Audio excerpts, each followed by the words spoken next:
آج آپ لوگوں کو یہاں پہ بلانے کا مقصد یہ تھا کہ آپ لوگوں نے ریسنٹلی سوشل میڈیا کے اوپر یا میڈیا کے اوپر آپ لوگوں نے دیکھا ہوگا کہ مجھ سے ریلیٹڈ کس طرح کے ایشوز پھیلائے جا رہے ہیں، کس طرح کی پرابلمس چل رہی ہیں، تو آپ اس چیز سے بخوبی واقف ہوں گے۔ میرا آپ لوگوں سے ایک سوال ہے کہ قندیل بلوچ کو ہی کیوں اچھالا جا رہا ہے؟ آخر میں نے ایسا کیا کیا؟ میں الحمدللہ ایک مسلمان لڑکی ہوں اور اسی قوم کی بیٹی ہوں۔ آپ لوگوں کو بہتر پتہ ہے کہ جس فیلڈ سے میں ریلیٹڈ ہوں اس فیلڈ میں کتنی زیادہ جیلسی ہوتی ہے، کتنی زیادہ لوگ ٹانگیں کھینچنے والے ہوتے ہیں، کتنے زیادہ لوگ جیلسی بہت زیادہ ہوتی ہے۔ تو اگر میں نے اتنے کمپٹیشن میں اتنے زیادہ مشکل ٹائم پہ میں نے اگر سوشل میڈیا کا استعمال کر کے یا فیس بک کا استعمال کر کے اپنی پہچان بنانی چاہیے، میں اسٹرگل کر رہی ہوں، کچھ بھی کر رہی ہوں، تو وہ سب آپ لوگوں کی نظر میں برا ہو سکتا ہے، لیکن میں کچھ بھی کر رہی ہوں، جو کچھ کر رہی ہوں میں بالکل بہت اچھا کر رہی ہوں، میری نظر میں کچھ غلط نہیں کر رہی۔ فرق صرف اتنا ہے کہ قندیل بلوچ جو کچھ بھی کرتی ہے وہ سب کے سامنے کرتی ہے، اور میری فیلڈ سے ریلیٹڈ باقی جتنے لوگ ہیں وہ بند کمرے میں بیٹھ کے کرتے ہیں۔ میرا مقصد خدا نہ خواستہ کسی کو پوائنٹ آؤٹ کرنا نہیں ہے۔ میں یہ نہیں کہتی 5 انگلیاں برابر نہیں ہوتی، سارے لوگ ایک جیسے نہیں ہوتے۔ اور جہاں تک رہی علماء کی بات، جہاں تک رہی مفتی صاحب کی بات، تو میں یہ کہنا چاہتی ہوں کہ سارے مفتی برے نہیں ہوتے، سارے علماء الدین برے نہیں ہوتے، میں سب کو برا نہیں کہتی۔ بینگ اے مسلم گرل میں سارے علماء الدین کی رسپیکٹ کرتی ہوں، سارے مولویوں کی رسپیکٹ کرتی ہوں، کیونکہ وہ لوگ انہوں نے ابھی تک اسلام کو زندہ رکھا ہوا ہے، وہ لوگ اس دنیا میں کنوے کرتے ہیں، تو میں ان لوگوں کو برا نہیں کہہ رہی۔ مفتی عبدالقوی جیسے لوگ ہی ہیں جو کہ بند کمرے میں اسلام کو بدنام کر رہے ہیں۔ میرا جھگڑا باقی علماء الدین سے نہیں ہے، میں سب کی تہ دل سے رسپیکٹ کرتی ہوں، لیکن میں نے مفتی عبدالقوی کو جان بوجھ کے بدنام نہیں کیا۔ وہ جو کچھ بھی ہوا ہے خدا کی طرف سے ہوا ہے۔ میں خدا نہ خواستہ کچھ جرنلسٹ نہیں ہوں، میرا یہ کام نہیں ہے کہ میں لوگوں کو ایکسپوز کروں۔ وہ جو کچھ بھی ہوا ہے خدا کی طرف سے ہوا۔ اس نے پوری زندگی اس نے گناہ کیا، پوری زندگی اس نے لوگوں کو بے وقوف بنایا۔ آج وہ اگر آیا تو خدا کی پکڑ میں آیا، میں صرف ایک ذریعہ تھی، میری وجہ سے وہ پکڑا گیا۔ لیکن آج آپ لوگوں کو بلانے کا مقصد یہ ہے، جو بیسکلی میں نے پریس کانفرنس رکھی ہے، وہ اس مفتی عبدالقوی کے بعد آئی سویئر مجھے اتنے زیادہ تھریٹس آ رہے کہ میری زندگی سے سکون چلا گیا ہے، مجھے میری راتوں کی نیند اڑ گئی ہے۔ مجھے نہیں پتا کہ یہ سب کیا ہو رہا ہے۔ میرے سورسز نے مجھے انڈر گراؤنڈ رہنے کے لیے بولا ہے، میں گھر میں قید ہو کے رہتی ہوں کہ میں گھر سے باہر نہیں نکل سکتی۔ کیونکہ میں ایک سچی بندی ہوں، میں نے ایک سچ کو سامنے لے کر آئی ہوں۔ میری غلطی کیا ہے؟ اسی سے ریلیٹڈ، اسی تھریٹس کے ریلیٹڈ میں نے ایک تحریری نوٹس بھیجا ہے ہمارے چودھری نثار علی خان صاحب کو، جو کہ ہمارے وزیر داخلہ ہیں، ان کو میں نے ایک تحریری نوٹس بھیجا ہے۔ اس میں سے میں نے ان کو درخواست کی ہے کہ مجھے سیکیورٹی فراہم کی جائے، مجھے تحفظ فراہم کیا جائے، لہٰذا میری جان کو خطرہ ہے، میری فیملی کی جان کو خطرہ ہے، تو لہٰذا اگر آپ لوگوں کے تعاون سے چودھری نثار علی خان صاحب اگر دیکھ رہے ہیں تو میں ان سے گزارش کروں گی کہ مجھے تحفظ فراہم کیا جائے، مجھے سیکیورٹی فراہم کی جائے، لہٰذا میری جان کو خطرہ ہے، میری فیملی کی جان کو خطرہ ہے۔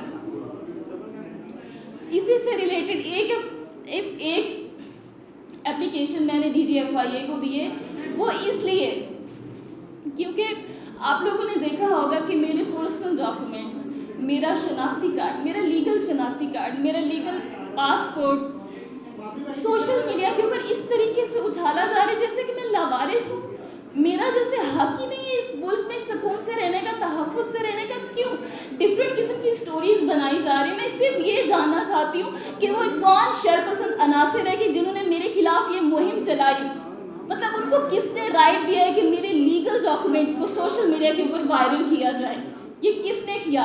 تو میری DGFIA کو گزارش ہے کہ وہ اپنے سائبر ونگ کو ہدایت کرے کہ یہ جس نے بھی کیا، یہ جو بھی ہے شرپسند عناصر، جس نے بھی یہ حرکت کی، اس کو پکڑا جائے، اس کو سب کے سامنے لایا جائے، دیٹس اٹ۔ اور اسی حوالے سے ایک اور اپلیکیشن میں نے دی ہے SSP اسلام آباد کو، وہ اس لیے کیونکہ کل کو اگر میرے میرے لیگل ڈاکومنٹس، میرا پاسپورٹ، میرا شناختی کارڈ اگر کہیں غیر قانونی طور پہ استعمال ہو جاتے ہیں، اگر کوئی بھی میرے پاسپورٹ کے اوپر کسی کی بھی تصویر یا کسی کی بھی کام چینج کر کے کسی بھی طریقے سے اس کو مس یوز کیا جا سکتا ہے، تو اس کو کل کو میں اس کی ذمہ دار نہیں ہوں گی. So now guys over to you.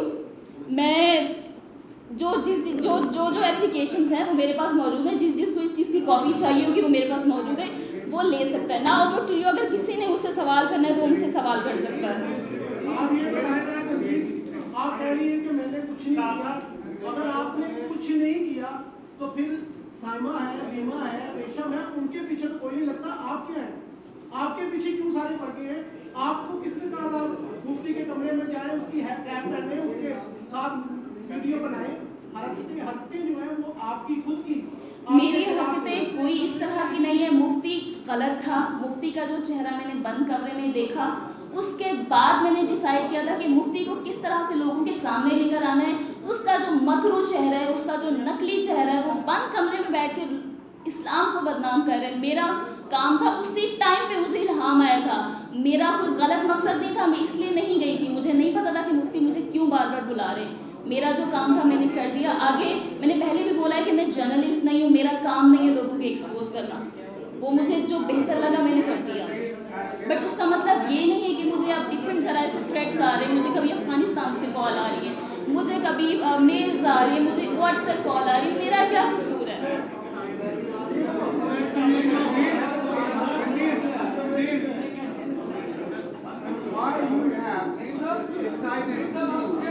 Why you have decided to hold a press conference today after so many days of this thing?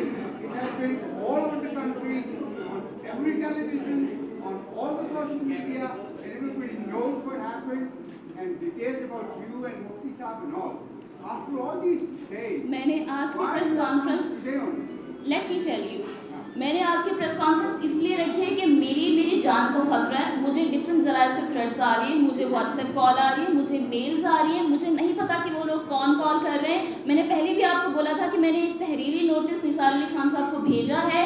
مجھے تحفظ فراہم کیا جائے. مجھے میری جان کو خطرہ ہے. تو لہٰذا میرا بیسک مقصد یہی تھا آج کی پریس کانفرنس رکھنے کا کہ اگر کل کو مجھے کچھ ہو جاتا ہے یا میری فیملی کو کچھ ہو جاتا ہے تو اس کے ذمہ دار انٹیریئر منسٹری ہوگی. اچھا میڈم یہ بتائیے گا کہ کسی تھانے میں بھی درخواست دی آپ نے اس حوالے سے؟ نہیں، میں نے دی ہے SSP اسلام آباد کی اپلیکیشن دی ہے میں نے اس حوالے سے. اسلام آباد میں یا کراچی میں اگر آپ اسلام آباد یا کراچی رہتی ہیں تو وہاں کی صوبائی حکومت کو درخواست دیتی ہیں.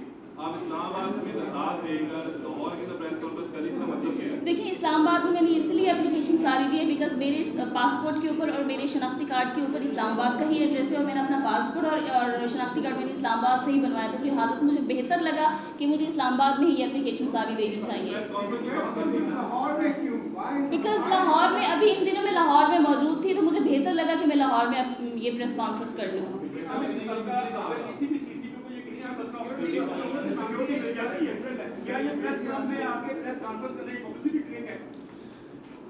آپ لوگ تو کچھ بھی بول سکتے ہیں. پبلسٹی مجھے میری جان کی بنی ہوئی ہے. مجھے میری رات کی نیندیں اڑ گئی ہیں. آپ لوگوں کو لگتا ہے کہ یہ میرا نیکسٹ پبلسٹی اسٹنٹ ہے. اگر آپ کو لگتا ہے تو میں اس بارے میں کچھ نہیں کہہ سکتی ہوں.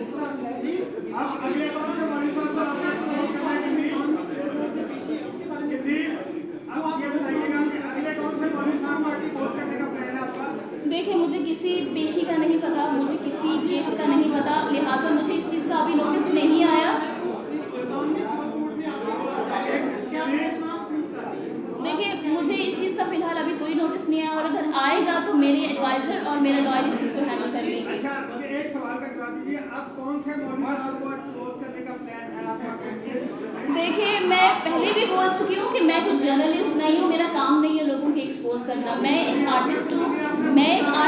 میرا کام ہے انٹرٹینمنٹ. میں ایک انٹرٹینر ہوں. میرا کام ہے ماڈلنگ کرنا، سنگنگ کرنا، ایکٹنگ کرنا. میں کوئی جرنلسٹ نہیں ہوں. خدا نخواستہ.